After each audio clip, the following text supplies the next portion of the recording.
আমার নাম আরজিনা বিবি, গ্রাম বসিনা, রাজারহাট। আমার নিম্নবিত্ত পরিবারের জন্ম হয়েছে, কারণ আমরা 7 ভাই বোন। এই পায়ের জন্য অনেকেই বলেছিল যে ওই স্কুলে পড়াশোনা করতে পারবে না এবং খেলাধুলো করতে পারবে না, কিন্তু আমি এসব কাটিয়েও স্কুলে পড়াশোনা করেছি এবং মাধ্যমিক দিয়েছি।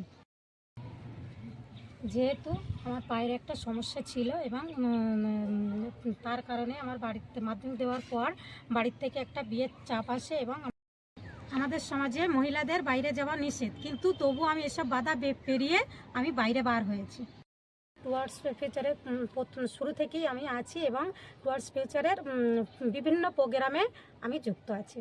মহিলাদের খেলাগুলো যেমন হয় দড়ি টানাটানি, ইট র্যালি, কবাডি, এসব খেলাগুলোর নাম দিয়েছি এবং প্রাইজও পেয়েছি।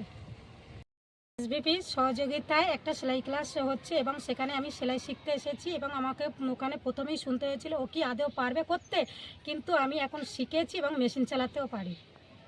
তার পাশাপাশি আমি একটা হ্যাপি স্টোর খুলেছি বিজি ফাউন্ডেশন এবং টুয়ার্ডস ফিউচারের সহযোগিতায়।